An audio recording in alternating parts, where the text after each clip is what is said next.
So this is something that we were talking about last week with the CEO of Roe, which has a Super Bowl ad with Serena Williams. It's really interesting that even with all the talk about the demise of linear television, the Super Bowl obviously stands alone. So talk to us about the value of a Super Bowl ad and what that ROI still looks like. You know, attention is what everyone's seeking. You know, you can't really tell someone about how great your product is if you don't have their attention.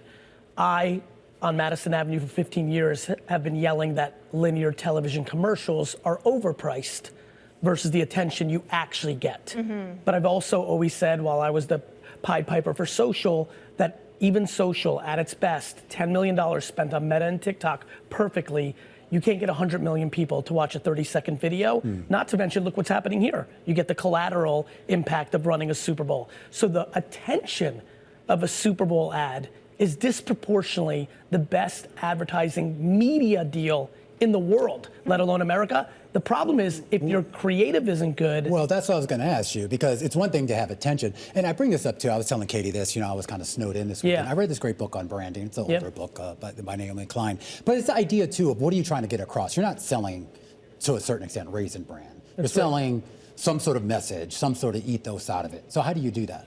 By making it very clear that fiber needs to be a part of everyone's diet. You know, like, I mean, and whether you're going macro, academically from a book, or you're in the trenches day to day like I am, and you're trying to get some sales in the short term at Walmart or Amazon.com and build a brand, it still has to hit. The attention is there. I'm on right now. If I say a bunch of nonsense, no one watching right now in this interview is gonna be like, oh, that's a guy worth looking into, or that's interesting. So the creative is still the variable of success. It's just that attention is so fragmented. We're all watching streaming and this and that, and so it's not 1989 anymore, and Super Bowl does sit on a pedestal. I would argue 10 million for the attention is cheap. But again, you can waste 30 million between production, talent fees, and all the other stuff that NBC makes you buy when you do Super Bowl. There's that part.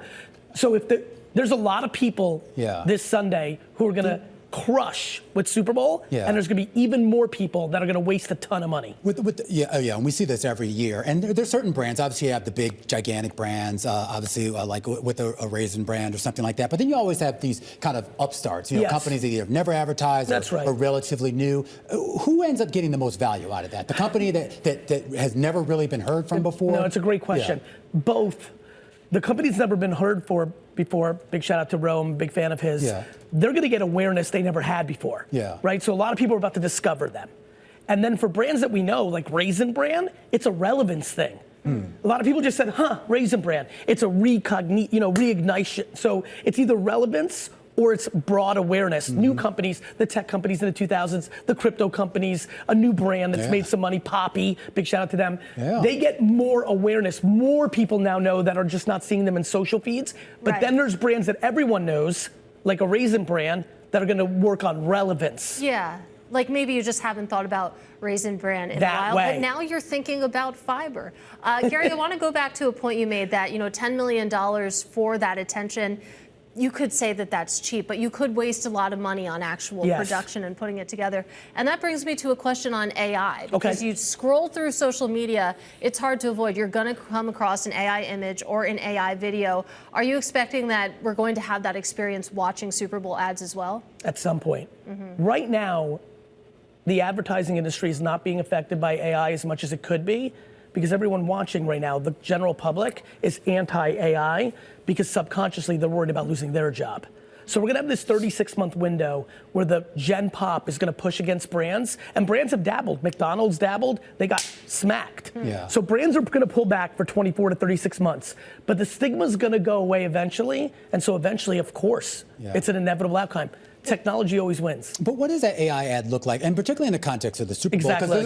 But there's a reason why you have all these celebrities in there, right? It's gonna look exactly I pay attention because you had Will Shat in there. Or I pay attention to nerds because they have Andy Cohen or whoever else. But I can pay Will Shat for his NIL, and William at 94 won't have to come on the set. So you're saying like 100 years from now, we'll be seeing Will Shat in commercials? We may, if Will Shatner's family decides to arbitrage his NIL, or if he doesn't put that in his will. I fully expect my great-grandkids to make bank on my NIL in the future. I'll be doing this interview with you two in 120 years.